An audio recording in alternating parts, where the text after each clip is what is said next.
जय श्री राधे कृष्णा। लक्ष्मी मैया की जय, सरस्वती मैया की जय, गणेश जी की जय, लक्ष्मी नारायण भगवान की जय। आप सभी भक्तजनों को दिवाली की ढेर सारी शुभकामनाएं। तो दिवाली हमारे भारत में मनाया जाने वाला एक बहुत ही प्रिय त्यौहार है। इससे संबंधित कई पौराणिक कथाएं भी हैं जिसको आज हम सुनने वाले हैं। इससे संबंधित कुछ प्रचलित धारणाएं हैं, जैसे कि कहा जाता है कि इस दिन भगवान विष्णु ने राजा बलि को पाताल लोक का इंद्र बनाया था और इंद्र ने स्वर्ग को सुरक्षित जानकर प्रसन्नतापूर्वक दीपावली मनाई थी। दूसरी धारणा ये है कि इसी दिन समुद्र मंथन के समय क्षीर सागर से लक्ष्मी जी प्रकट हुई थी और भगवान विष्णु को अपना पति स्वीकार किया था। इस दिन जब श्री रामचंद्र लंका से वापस आए तो उनका राज्यारोहण किया गया था।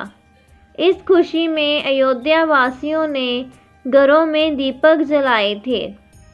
इसी समय कृषकों के घर में नवीन अन्न आते हैं, जिसकी खुशी में दीपक जलाए जाते हैं। पांचवी धारणा ये है कि इसी दिन गुप्त वंशीय राजा चंद्रगुप्त विक्रमादित्य ने अपने विक्रम संवत की स्थापना की थी। धर्म, गणित तथा ज्योतिष के दिग्गज विद्वानों को आमंत्रित कर ये मुहूर्त निकलवाया कि नया संवत चैत्र शुक्ल प्रतिपदा से मनाया जाए।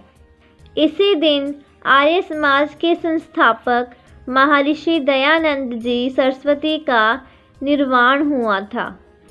तो इस तरह दिवाली से संबंधित बहुत सी प्रचलित धारणाएं हैं। तो आइए हम श्रवण करते हैं दिवाली की कथा। एक बार संत कुमार जी ने सभी महर्षि मुनियों से कहा, महानुभाव, कार्तिक की अमावस्या को प्रातःकाल स्नान करके भक्ति पूर्वक पितृ तथा देव पूजन करना चाहिए। उस दिन रोगी तथा बालक के अतिरिक्त और किसी व्यक्ति को भोजन नहीं करना चाहिए। संध्या समय विधि पूर्वक लक्ष्मी जी का मंडप बनाकर उसे फूल, पत्ते, तोरण, ध्वज और पताका आदि से सुसज्जित करना चाहिए।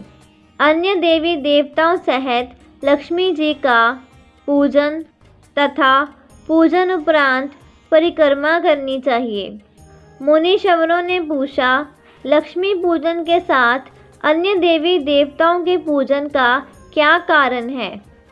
इस पर संत कुमार जी बोले, लक्ष्मी जी समस्त देवी देवताओं के साथ राजा बलि के यहाँ बंधक थी। आज ही के दिन भगवान विष्णु ने उन सबको बंधन मुक्त किया था। बंधन मुक्त होते ही सब देवता लक्ष्मी जी के साथ जाकर क्षीर सागर में सो गए थे। इसलिए अब हमें अपने अपने घरों में उनके शयन का ऐसा प्रबंध करना चाहिए कि वह क्षीर सागर की ओर ना जाकर शवस्य स्थान और कोमल शैया पाकर यहीं विश्राम करें। जो लोग लक्ष्मी जी के स्वागत की उत्साहपूर्वक तैयारियां करते हैं, उनको छोड़कर वह कहीं भी नहीं जाती। रात्रि के समय लक्ष्मी जी का आवाहन करके उनका विधि पूर्वक पूजन करके नाना प्रकार के मिष्ठान का नैवेद्य अर्पण करना चाहिए। दीपक जलाने चाहिए। दीपकों को सर्वानिष्ट निवृत्ति हेतु अपने मस्तक पर घुमाकर चौराहे या शमशान में रखना चाहिए।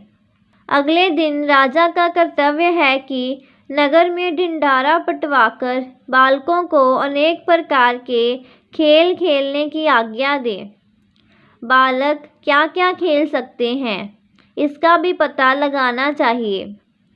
यदि वे आग जलाकर खेलें और उसमें ज्वाला प्रकट ना हो तो समझना चाहिए कि इस वर्ष भयंकर अकाल पड़ेगा। यदि वह दुख प्रकट करे तो राजा को दुख और सुख प्रकट करने पर सुख होगा। यदि वे आपस में लड़े तो राजयुद्ध होने की आशंका होगी। बालकों के रोने से अनावृष्टि की संभावना करनी चाहिए। यदि वह घोड़ा बनकर खेले तो मानना चाहिए कि किसी दूसरे राज्य पर विजय होगी। यदि बालक लिंग पकड़कर क्रीड़ा करे तो व्यभिचार फैलेगा। यदि वह अन्न जल चुराए तो समझो कि राज्य में अकाल पड़ेगा। तो दिवाली से संबंधित दूसरी कथा ये है कि प्राचीन काल में एक साहूकार था। उसकी एक सुशील और सुंदर बेटी थी। वह प्रतिदिन पीपल पर जल चढ़ाने जाती थी। उस पीपल पर लक्ष्मी जी का वास था। एक दिन लक्ष्मी जी ने साहूकार की बेटी से कहा, तुम मेरी सहेली बन जाओ। तब साहूकार की बेटी ने लक्ष्मी जी से कहा, मैं कल अपने पिता से पूछकर उत्तर दूंगी। घर जाकर उसने अपने पिता को सारी बात कह सुनाई। उसने कहा, पीपल पर एक स्त्री मुझे अपनी सहेली बनाना चाहती है। तब साहूकार ने कहा, वह तो लक्ष्मी जी है और हमें क्या चाहिए, तू उनकी सहेली बन जा। इस प्रकार पिता के हाँ कर देने पर दूसरे दिन साहूकार की बेटी जब पीपल सींचने गई तो उसने लक्ष्मी जी को सहेली बनाना स्वीकार कर लिया। एक दिन लक्ष्मी जी ने साहूकार की बेटी को जीमने का न्योता दिया। जब साहूकार की बेटी लक्ष्मी जी के जहाँ जीमने गई तो लक्ष्मी जी ने उसको ओढ़ने के लिए एक शॉल, दुशाला दिया तथा सोने की चौकी पर बैठाकर सोने की थाली में अनेक प्रकार के भोजन कराए। जब साहूकार की बेटी खा पीकर अपने घर को लौटने लगी तो लक्ष्मी जी ने उसे पकड़ लिया और कहा, तुम मुझे अपने घर कब बुला रही हो? मैं भी तेरे घर जीमने आऊँगी। पहले तो उसने आनाकानी की, फिर कहा, अच्छा आ जाना।